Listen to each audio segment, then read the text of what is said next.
red box around you, you'll be live. Okay. Okay, you're live now, Councillor Spence. Okay, thank you. My name is Sybil Spence, Councillor for Soho and JQ. I would like to welcome residents and stakeholders to our second virtual Soho and the Jewellery Quarter Ward Forum meeting. We have decided to hold virtual meetings during the lockdown because of the COVID-19 pandemic, to give you the opportunity to get important ward updates and to answer any ward-related questions and queries that you have. Please use the question and answer facility to ask any questions that you have, and we will try to answer them. If we are unable to answer them during the meeting, we will come back to you outside of the meeting if you leave your email address. Please be patient and bear with us as we learn together. Thank you.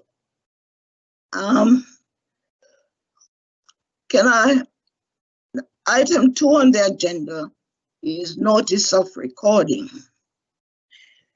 Can I advise those who are participating or watching the online meeting that a recording of the meeting will be available for future record? I would now like to introduce item 3, who is Mary, the Assistant Director of Public Health. And the topic is about COVID-19. She's going to give us the latest update. Mary. Good evening. Thank you very much for that introduction. Hello, good evening, everyone. So yes, I'm Mary O'Reilly. I'm Assistant Director for Test and Trace and Public Health here in the Council. So I thought I'd start by giving you a bit of an overview of where we are as a city and a bit of the context, the wider context, and then a bit more specific about your ward. So, as you know, the pandemic's been going on a while. We get reports of rates, and the current rate in the city is around about the 335. I say around about because there are different sources, but it peaked about 350, close to 350 last week, and it seems to have softened ever so slightly. So we're cautiously optimistic that this is the beginning of an improvement in a downwards trend. So that's our case rate per 100,000. Obviously, we then look at that to see how that affects people of different age groups and different demographics. And the situation we have is that people in Birmingham of working age, so we're looking mainly at people sort of 30 to 60, we've got slightly higher rates in that age group. And then we've got lower rates in the 0 to 15, which is what you'd expect, the young people, not as much infection. Taking it at a geographical basis, we do look on a regular basis every day at which wards we have what we call a line list, and we look to see where the wards are and how they compare with one another. So we rank them. So at the moment, as I say, the average for the city is around about the 330, 335 mark. The highest rates, that ranges from wards to ward, the highest being over 700, and the lowest goes considerably below that to around about just under 200. So what I can tell you is that for your ward, at the moment, it's around about 328. So just a little bit under the average for the city, which is actually not a bad place to be. We get details of a number of cases and we look at them to see, are there any patterns there that we need to understand? So that's gone from the very big picture to what happens in the ward. For the city as a whole, It's around about the middle of the pack for the local authorities in the West Midlands. So there are a number that have higher rates and there are some that have lower rates. And compared with our core cities, which is another of our comparators we use, we're again not far off the middle of the pack. So we're certainly getting some things right, but we can't be complacent about them. The next thing I'd probably want to just touch on is some of the engagement work that is going on. So with your permission, I'd like to just share a slide that just shows some of the work that we are currently doing, a snapshot of it. So this is some of the community engagement work. There's obviously communications from corporate team, from public health, and also from test and trace. But in terms of community engagement, there are several strands to this.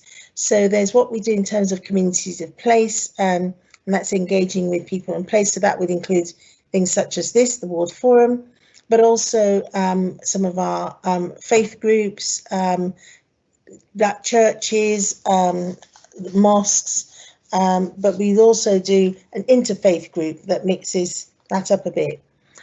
We also have our social media work that is going on, updates and tweets and clicks, all of which is measured, and we use that for getting out messages, but also for listening to see what comes back to us. There are online Q&As, radio, podcasts, TV, so very often that there's a regular slot on the radio. There are also lots of question and answer sessions held by a number of us in different settings. So that can range from doing things for the education settings and doing Q&As for head teachers, which we've been doing for a few months now, or sessions that I hold with the universities so that they get a chance to speak to us and ask their questions directly. Last but not least is the community champions, our COVID community champions. Now, when we started, we had a target of about 1,000. We're currently at about 400 and just under 450, and we need more. So we've taken the approach of dividing them up to see, well, what do we need in each place? How many COVID champions would we need to have for it to be representative of, you know, the population in each area, and so we'll give you that figure and say, well, okay, what might we do to recruit more champions? So I've briefed our portfolio leads today, and she will be reaching out to you individually to say we need more COVID champions, but we're not where we need to be. So at the moment, any additional COVID champions would be really welcome. I'll just stop sharing. Stop sharing. Yeah. The next thing I just want to touch on, because it's topical, is testing. So we've got a range of testing in the city. Some of that is for people who are symptomatic. That's the bit with which we're most familiar, and the usual mechanisms are you can have a home test ordered and sent to you at home, you take the test. You can go to a walk-through centre, of which we have 9. We're hoping very soon to have a 10th. And then we've got our drive-through testing centres, of which we've got 2 in the city. And all of that gives us a really good amount of testing capacity. And of all the cities in England, we've got the highest rate of test centres to our population. And they're quite competitive. So we've put a really, really good case and to be in this position. And there is capacity. So if people want a test, they are able to get a test at the moment in one of those ways. But more recently, the government is introducing lateral flow tests, which is a new way of testing. And the main issue is that you can test and get your result in a relatively quick period. So, you know, we're talking under an hour and certainly within 24 hours. And the idea is that we're able to then test many more people. Now, you may have heard reports about mass testing in some other cities. We have decided we are not going to do mass testing. We want a more targeted approach. And the reason for that is that when you did mass testing in places such as Liverpool, lots of people were tested, but they didn't necessarily find many more of the asymptomatics. And the whole point of testing is to find the people who are positive. So we're taking a targeted approach, and we're going to have get that up and running in the next month so that we can target different communities. We'll test it out with a discrete community initially, and then we'll be able to roll that out and scale that up. Alongside that is the same method of testing is being used for end of term testing with universities. So I've been supporting universities. We've got 80,000 students in the city. And for many of them, they will want to travel over Christmas. So there is a program that starts next week where people will be able to get their testing done over the next sort of 10 days, 2 weeks, and know if they're safe to travel home or if they need to isolate. But even if they have to isolate, they should be able to complete their isolation before Christmas and still be able to travel. And their teaching will go online after the 9th of December. So those are that's sort of testing in a nutshell. And I think I'll stop there and take any questions. Can I ask, are there any questions to what Mary had just said? Anybody has anything to say? There aren't any questions in the Q&A box at the moment, Councillor Spence. So I don't know if you or Councillor Lal have any questions for Mary.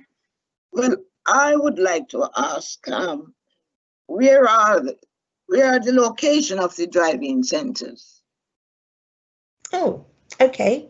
So let's just see if I can get that up on a slide. So what we have is, just share that with you.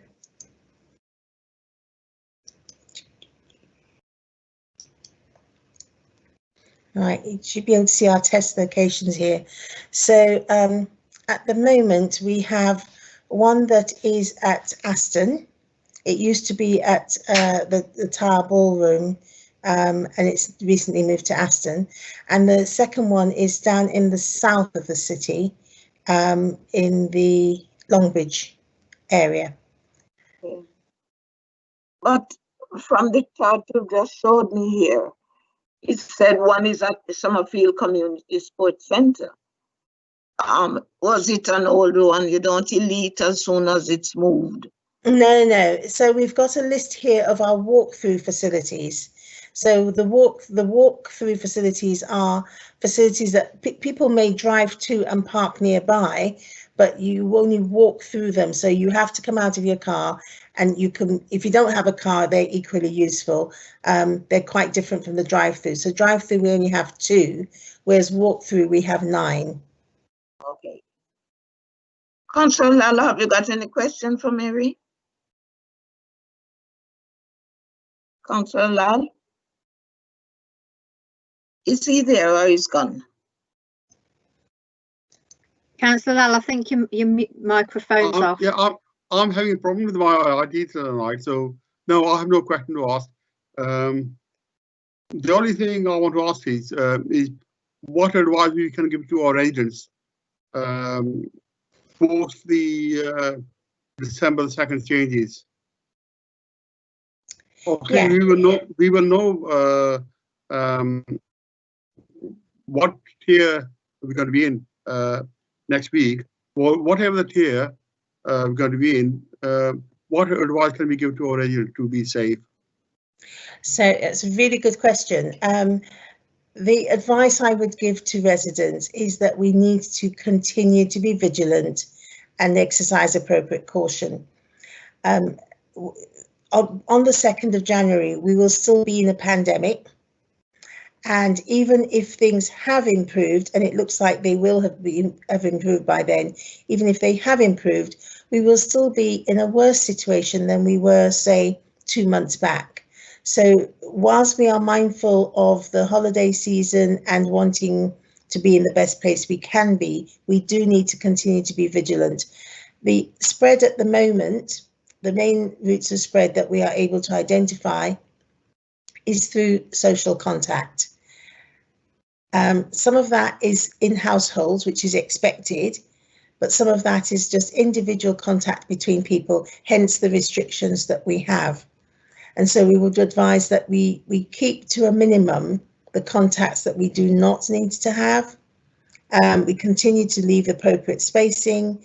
We continue to wash our hands and wear face covering. It's the same messages. We need to continue to be vigilant. The journey will not be over on the 2nd of December, and it will not be over on the 2nd of January either. But the more we are compliant, even after, regardless of what tier we go into, the more we are compliant is the better our position until we get some breathing space, hopefully from a vaccine. And also, I think we need to make a plea to our residents that they should not follow the misinformation about the vaccine and any other health advice on the social media. They should only follow advice given by professional medical people. So when a vaccine does become available, it will be publicly, there will be public information about it, and there'll be public information about how people, which people are targeted, what the priorities are, how they're to reach it, and how it's going to be made available. I think we will do everything we can, as we have with all other messages, to help amplify that, get that out to people in different ways. But the vaccine that becomes available, will be very clear which one it is, that it will not be at cost. So any scams suggesting come and pay for a vaccine, not appropriate. It will be publicly informed. We're not at that stage yet, so I can't tell you. It's not information I have, and I don't think the government have that yet. We're still waiting for clarity about what vaccine will be available. And then once we know that, we will share that. But even when the vaccine becomes available, we will still have to be vigilant. We will still have to maintain the appropriate distancing. We'll still have to wash our hands. We'll need to keep social contact with people to the absolute minimum outside of our household for a considerable period of time. Thanks, Mary. Thank you. No more questions? Do you have any more? No? It was Sorry, very nice. Councillor Spence, there's just one question. Does Mary know how many community champions there are in the Soho and Jewellery Quarter ward? I'll tell you what, after this, I'll stay on. I've got that data and I'll look it up and I'll give that to you before I log off. Thank you. Thanks. Thanks, Mary. It was very nice of you to come and update us, because we know where we are. We are trying. I think so many people are trying, but sometimes these things just come upon one without any full knowledge. So we can only but try. Keep trying. Thanks very much. Thank you. Bye-bye. Now we've got item 4 on the agenda, waste management update. John, I know you're up to your neck with the waste, but we want to hear all about it. Tell us about it. What's happening now and how we can get the place spotless, clean. Your time, John. Thank you, Councillor Spence, and hello to everybody out there in your ward, and to Councillor Lau. My name is Councillor John O'Shea. I'm one of Councillor Spence's colleagues.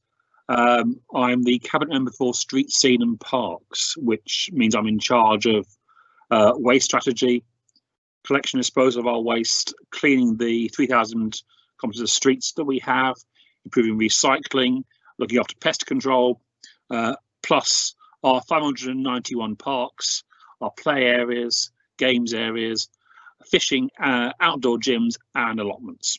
So it's quite a wide-ranging portfolio, but it is mostly about waste at the moment. And since I took it on, 18 months ago now, My aim has been to improve the quality of the waste service that you get in Birmingham. And we've made some massive strides in the past 18 months. We've been held back, unfortunately, in the past 8 months or so by the COVID pandemic, but we are working our way through that, and there's more to do to make things better. We've been delayed in getting our new vehicles on stream, and they'll be arriving very soon, and those will improve our ability to get into some of the tighter roads and also improve the reliability of the vehicle fleet. Just to point out that we are a massive service. We do about 1.3 million bin collections every fortnight, residual and recycling, and that produces something of the order of 500,000 tonnes of waste every single year that we have to dispose of.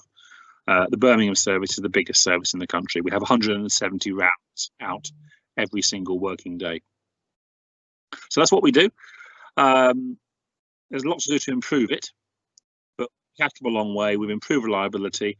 We've reduced the missed collections down to the lowest level in several years. But so there's more to do. My main reason of being here is to take on your questions and respond to them. Now, I know we've had some questions already come through, which I think Kay has put into the chat. I'll do some answers prepared because we're organised. Just pull that up in a second. One of the questions was about clearing leaves from roads. Well, over the past few years, we haven't done that because we've had to cope with, frankly, very heavy cuts in government funding. And that means that we had to reduce the service we could offer. And one of the savings we made, I think about 2014, 2015, was to stop clearing leaves from the roads. What we have done this year, because we've managed the budget well, we've put £400,000 back into the budget, and we have restarted that leaf collection service. So it is working its way around the city, clearing the leaves from our streets. And that's a massive improvement. We've been advised by the depot manager that we do have a crew currently working in this ward. So they will get out there and they will get the leaves cleared up. And if you've got any blocked drains out there, let Councillor Lowell or Councillor Spence know, and they can contact Keir, who are our partners in dealing with the highways, and get those cleared as well. We've had some issues raised about fly tipping on All Saints Street and Lodge Road, which is apparently a hotspot.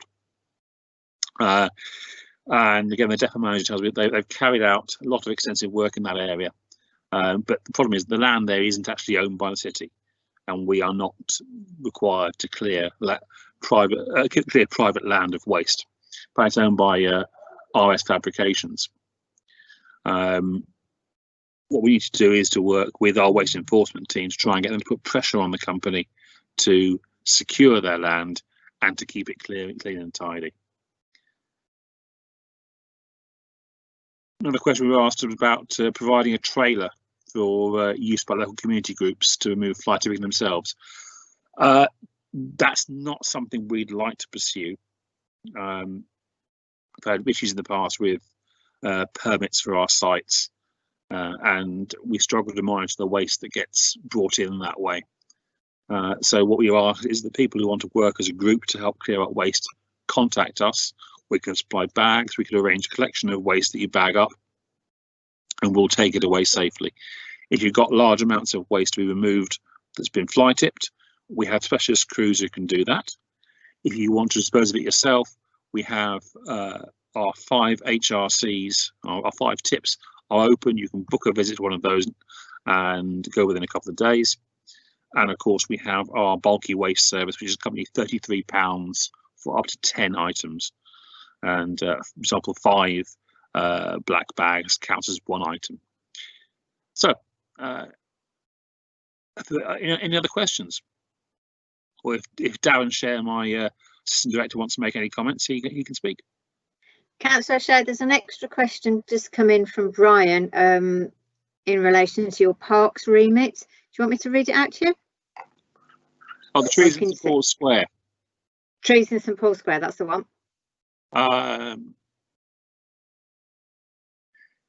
Yeah, we don't unfortunately prune trees for leaf fall. They're pruned for shape, largely for shape. Also, if they're causing damage to buildings or getting close to buildings, we'll deal with that. I don't know if Darren wants to come back on that particularly. Yeah, I know the ones around St Paul's Square. They're large, large London planes on the edge of the site. One of the issues of pruning trees, once you take one branch off, you tend to get two back. So you have a short-term gain, but a long-term problem. So we tend to prune only when we need to, and certainly for leaf fall, it's not one of the areas that we clear. But we do check the trees on an annual basis, and we do know that the trees are overhanging the road, so the leaves will be on the pavement, and we will be out there collecting the leaves from St Paul's. It's one of our closed burial grounds that we look after.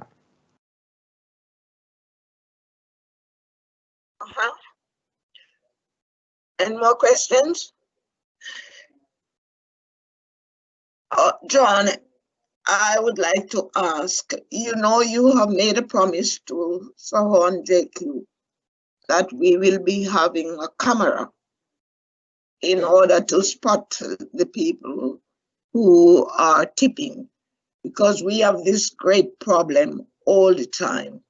You clean the area, the tipping area up, and then after, in the evening or tomorrow, it's back there again. It is important that we see who is doing it. So I would like to know, you, at the last time you told me that we were third, so on JQ, third in line to get it. So I would like to know, are we second now?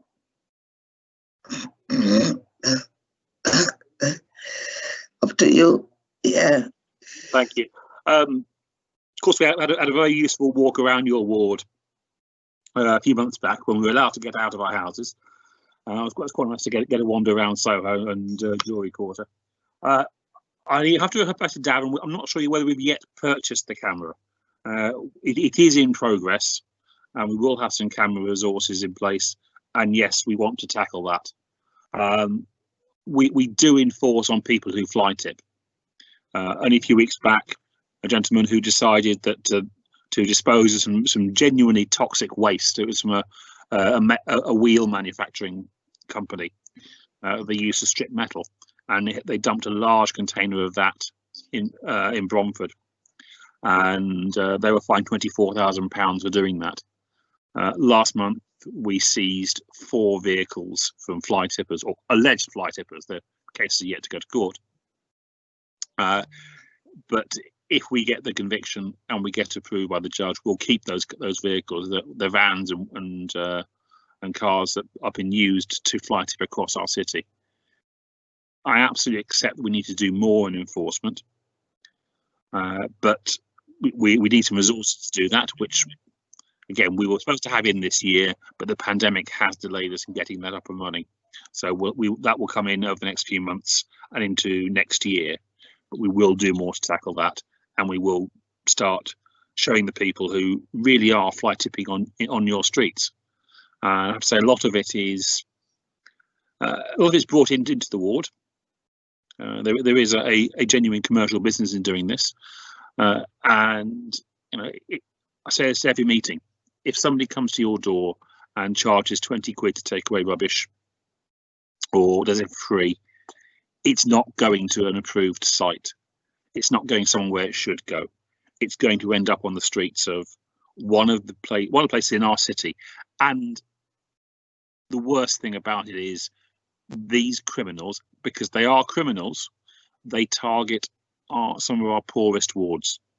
You know, fly tipping is a crime that affects the poor, and that's not right. It's not fair. And I will put the resources into tackling that, and we will carry on getting people prosecuted, fined, we'll get their vehicles off them, and if it's bad enough, we'll get them jailed. and we've done all of that. We made massive strides in the past 7 years doing that, and we will carry on doing that, more of that work.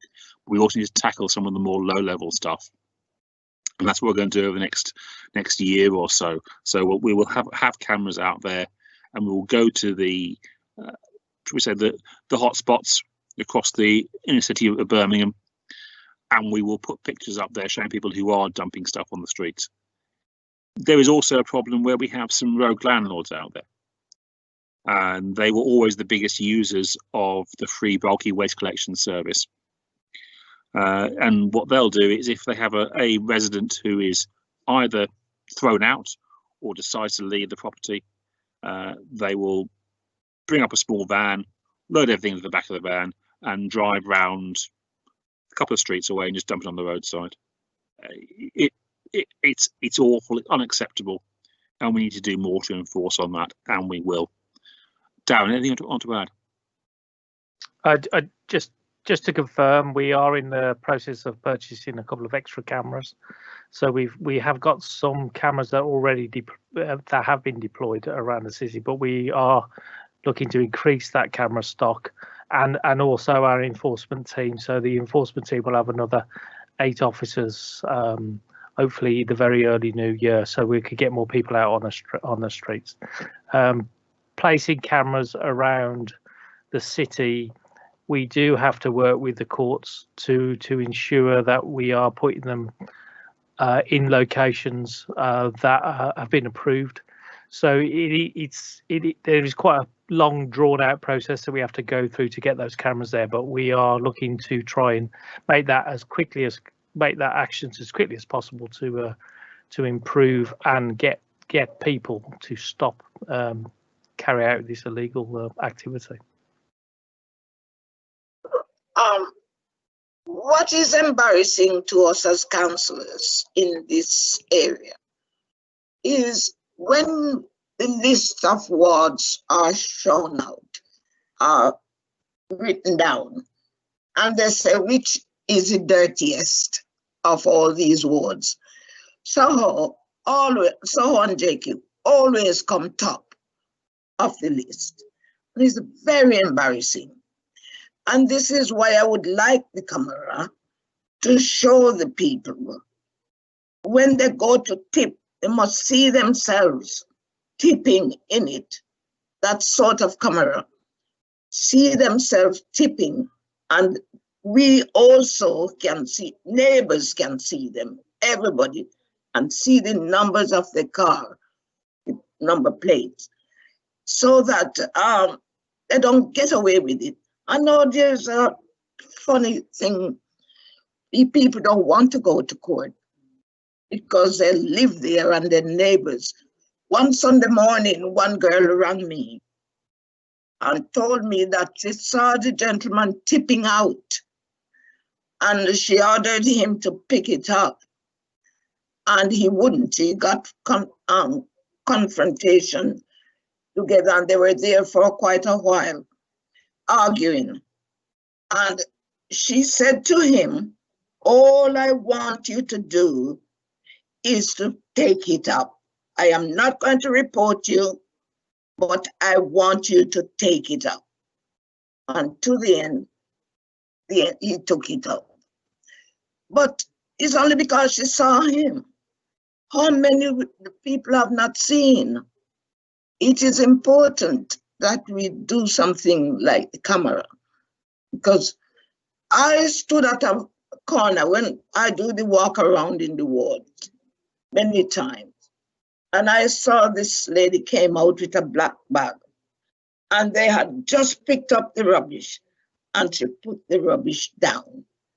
I told her to take it up. She said she had nowhere to put it. I said, keep it in your back garden until when the day comes again for your rubbish to be dispersed. Then she took it out. You know, we're not always there to see them, but it is important that we got the eye in the sky to see them. Thank you. There been any more questions to John? When it comes to rubbish, there's so many questions. There aren't any other questions, Councillor Spence. I don't know whether Councillor Lal has anything he wants to say. Yes, on behalf of the residents, I endorse what Councillor Spence is saying. The Soho and Jewellery Court award is on the top of the list for fly tipping and dump rubbish. It's costing us £100,000. It's a waste of taxpayers' money. The finance is needed to tackle this issue pretty less than what it costs us to clear up dump rubbish, which we need to deal with. Rather than waiting for the dumpers to be called, why don't we do local intelligence and proactively go to the suspected dumpers, and that way we can get more of the dumpers rather than waiting for by chance they got caught on the cameras, which we haven't got anyway. I mean, it's like question of like the white van dumpers, right? So a lot of people running unauthorized, illegal tipping bins. They're probably getting a cash backhander, going around collecting the rubbish and dumping in the streets. So is there any way we can use local intelligence, and rather than hoping that we catch them when they're caught dumping, that we catch them at their own where they live or operate from. Thank you. I take it, Kay, that there isn't any in the chat box. No, Councillor Spence, there aren't any other questions. All right, John, thank you very much for taking the time. Thank you, John. Councillor Lau. Yeah. Do we want to apply to Councillor Lau about I think so, John. That'll be good. Yes. Sorry, you want to reply? Yes. All right, Councillor Spence. With all of this is about evidence. We need to know who they are, and we need to get evidence of them fly tipping. And what we can do with the moment really is a registration numbers of vehicles, CCTV of vehicles, the evidence we have to get people into court, because this is a criminal offence we're going to charge somebody with. And therefore we have to get the evidence that will sustain a criminal charge, not just that we know it was you that did it. We can prove it was you that did it and prove to a criminal standard beyond reasonable doubt in court. And that's quite a high level of evidence. And there's a lot of cost in getting it to court. So we're only going to take the cases where we are pretty certain we're going to win it. But where we do, they do get fined. They do get, for the worst offences, they do get jailed, and they lose their vehicles. And we get on average about one vehicle a month out of people who have been fly tipping on our streets. And I'll say again, every one of these, I say, these are not nice people. These are criminals. These are people who are often involved in other offences. The vehicles they're using are by and large completely unroadworthy, and ones that we can't safely return to the road to reuse ourselves. So we end up crushing them. They don't care about you. They don't care about your residents. They don't care about the city. All they care about is getting a few quid for taking away a bit of rubbish. And that rubbish is going to end up fly tipped somewhere. Where we get the evidence, we will prosecute, and we will go after them for costs and to ensure they get punished appropriately. So there's a lot of work to do, but there's more to come in the next few months and next year that will allow us to really crack down on this. John, what I'm suggesting is, while using local intelligence, why don't we work with the local police and do a vehicle search from time to time? I'm having a vehicle search on suspected dumpers, then we'll get more of them and get more of them out of Venus. If we get the registration number of the vehicles, evidence to support that, the police will stop it for us. There's a good relationship we've got with the police and our waste enforcement team, and the vehicles that we've lifted in the past month have all come because West Midlands Police have stopped them on the streets. We've given them registration, we flagged up as a waste crime, and they've been stopped on the streets. And the police then will then carry out their own search of the people involved, and they may nick them for other offences as well. These people are often involved with other things. There was a gentleman who was arrested and ended up being convicted, who flighted 11 tons of waste on a driveway in Handsworth. Now, when we finally got to prosecute him, he was already in jail for armed robbery. So the people doing this are not nice people. This is not some Del Boy, wide boy character who's doing you a favour. These are people who are involved with a whole range of criminal offences, not just fly tipping, but drug dealing and modern slavery. If we can get them, we'll nail them, and we will send them to jail if we can. Yeah, John, and then we do what we call action days in our wards from time to time.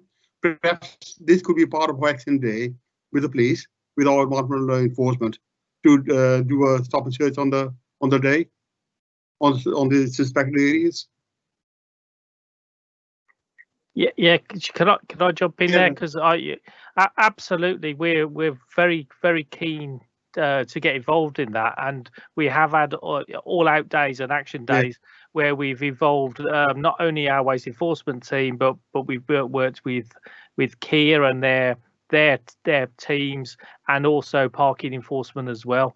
So when you can find a needs to do that, then a coordinated approach with all the enforcement agencies, and including the police. The police have been really working alongside that. We're more than happy to get involved in that, and a targeted approach with all the community and lots of high-vis jackets does make a difference. So if you identify a place and at a time, we'll be happy to be involved in that. Obviously, when we're all allowed out. That's fine. All right. Okay. Yes. Okay. There'll be no more questions. So thanks very much, both Darren and John. Thank you for the updating. But my thanks will be much more bigger and better when I see those cameras. Thank you for coming in. Bye. Thank you. Thank you. Thank you. Yes. Our next item is the ward plan. Sybil, what? Yeah. I can't see anything in the chat. Something going wrong with the system. I can't see anything in the chat. Is that the case? Sure. And how many residents have joined the meeting? Councillor Allen, I'm not sure why you can't see the chat. I don't know. I can't see. Yeah. Right, but I'm not sure how many residents have joined. I'll be able to tell you that tomorrow when I run the report off. Okay. But we've got some people here. I know that. Okay, that's good. We want to see more residents join in. Okay, thank you. Okay. Right. Pat is going to deal with the ward plan. Yes, Councillor Spence. Good evening, everyone. It's Pat White here. Sorry you're unable to see me. I've got a problem with my camera at the moment. But what I will do is share with you the ward plan. If you just give me a minute.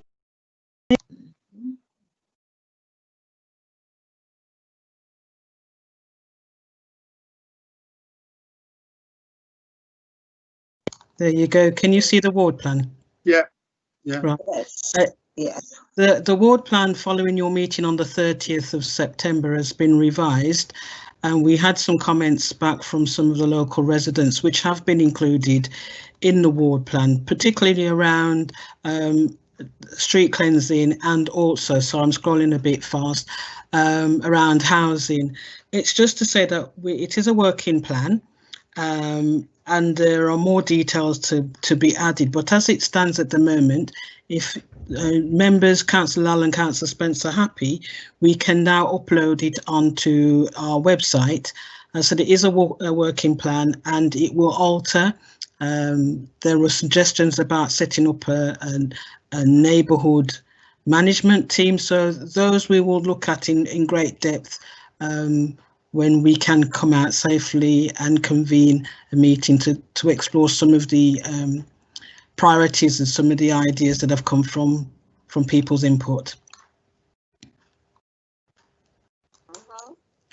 That's it, Councillor Lau. Oh, Thank you, Pat. Okay.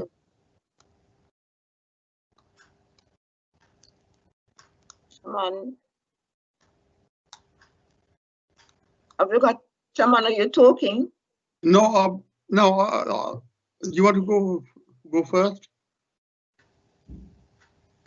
No, you go first. Okay. Right as Pat said, this is just a basic plan, ward plan, which will be used to build on, and we will drive action plan for delivery of the regular priorities. So it will be evolving as we go along. Okay, councillors, you're both happy for this to get? Yeah, we both agree with the to be put on the Women's Council website. Thank you very much. Right. Obviously, I do agree with the ward plan. But one thing I would like to know, to see happen, we would like a designated officer who is going to work closely with us in order to get the funds to carry out the work that should be done, and also somebody, you know how, I know this is not the old time days, but we always have an officer designated, like Soho and JQ now. And then we know that officer, that is the one we should call at any time to do what is necessary. And they will brief us, tell us, and then we will say what's what. Yes, go ahead, or no, that's not so, and etc., etc. So it is only that I would like to add into the plan, a designated officer. Okay, Councillor, we'll put that in, but as it stands at the moment, I am your contact officer. Well, put your name in. Put your name, sorry. I'm your contact officer in terms of neighbourhood development, but obviously there are specialist areas where we will need to have other officers who have got more of an expertise in certain areas. But yes, that can be added to the plan. What happens, Pat, when we know it's you to call, then we call you, then you will, in the after now, call who you think can give more, have that knowledge of something else, whatever that something may be. But if we know you are our designated officer, then I will know that is anything, I just contact Pat. You see what I'm saying? Yes, that's, I think, as in the first instance, I am your contact officer for the purpose of the ward plan. Yeah, so okay, that's fine. And the implementation of it? Some of it, yes. Some. It takes the community. It will be the community and partners, right. as well as officers to let the plan work. Okay. I do agree, but when I contact you, know, you will contact who does what and who does what, because you are my contact. I'm the contact officer for several wards, but I will do my very best, Councillor. Thank you. That's right. I know you will always do your best. That is why I'm saying that. Okay. So thanks very much. Okay. Yes, we do agree the plan. So that is it. Do we have any other business now? Chairman? No, we have councillors update. Yes, sorry. I'm still having problems with my IT at the moment. I can't see. Are there any residents asking any questions in the chat box? Okay, or Pat. Are there any questions being asked?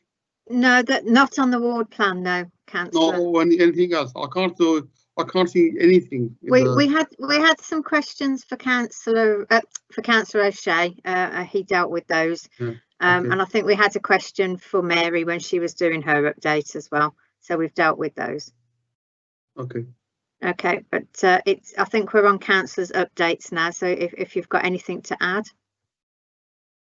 No, At the moment, no, we have agreed that already. We have agreed the ward plan now already. Yeah. So we move on from that now. Okay, we're going to. Is there anything else to update? Councillors update? I think the ward plan speaks. And yeah, we done the ward plan, and early on in the afternoon we had a meeting about the controlled parking zones. Peter, yeah. Around the city centre and Jewellery Quarter.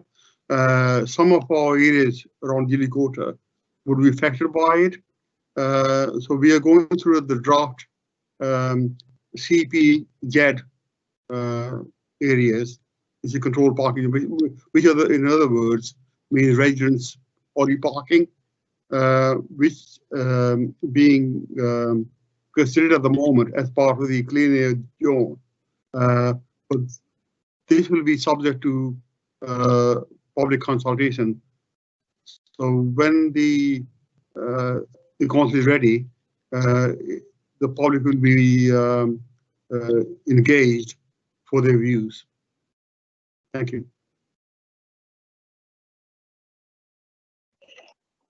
Yeah, finish? Yes. Yeah. Right. We as councillors, we get queries of all sorts from time to time. One of the things that I'm dealing with at the moment, I've got parking again, parking. It's very important that when residents are having their shop front and other people come parking on it, then they cannot get to do the business they want to do. On Queenshead Road, I've got the shop front there complaints about the parking and they want bollards there. So I don't know. I have queried about it already, and I take it that they are looking about it. I don't know. I don't know whether they are. No, Civil, I can operate on that. The engineers have already got the plans for the bollards for public safety to stop the people the motorists parking on the corners, and that's already going to be implemented soon. Okay, thanks. Another complaint I've got again is so many of the residents are asking for a one-way system, traffic system on Chapel Street, because what they're saying is very dangerous. Still, I know something had been done with that chap who's gone. He did put some sign there, but it does need a one-way system now. You heard about that, Chairman? Did you? Yes, I have been also following this up. But the request for one way on Chapel Street. The ideas have come back to me that it can be delivered, but subject to finding the money for it. It's going to cost nearly £40,000. So we cannot do anything at the moment for the one-way system until we find the money to do it. All right.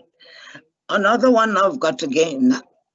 Whilst the built-out pavements are removed on Markby Road and Willis Road, those on Preston Road have not been removed.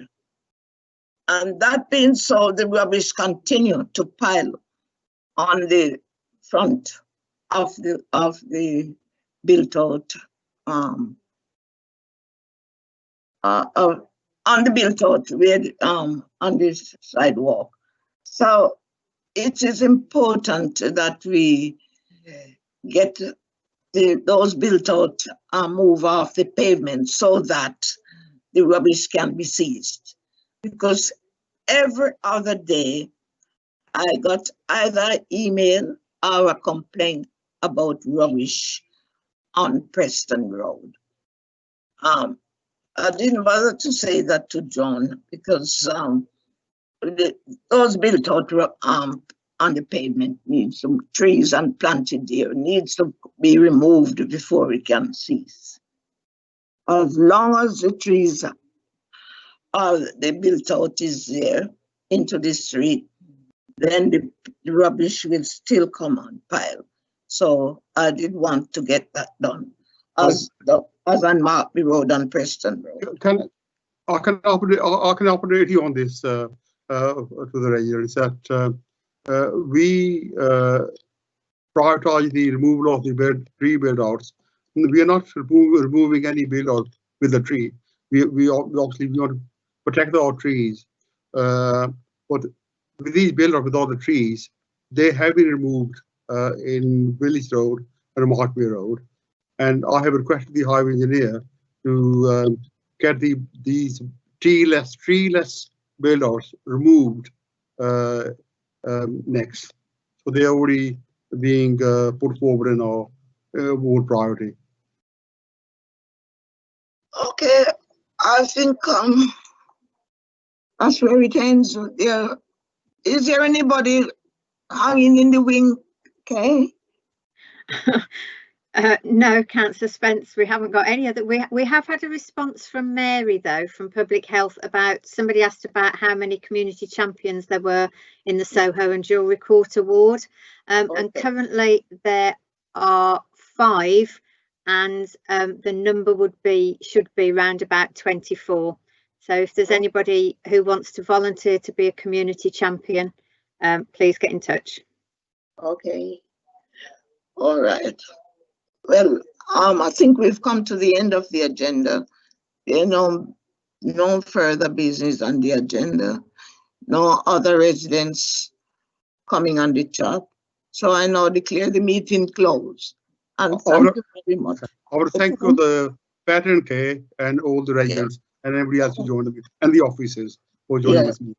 Thanks, Pat. Thanks, Kay. Thank you to make this possible. Thanks, Councillor. You're welcome. Thank you. Thank you. Good evening, everybody. Good evening. Thank you. Bye. Bye-bye.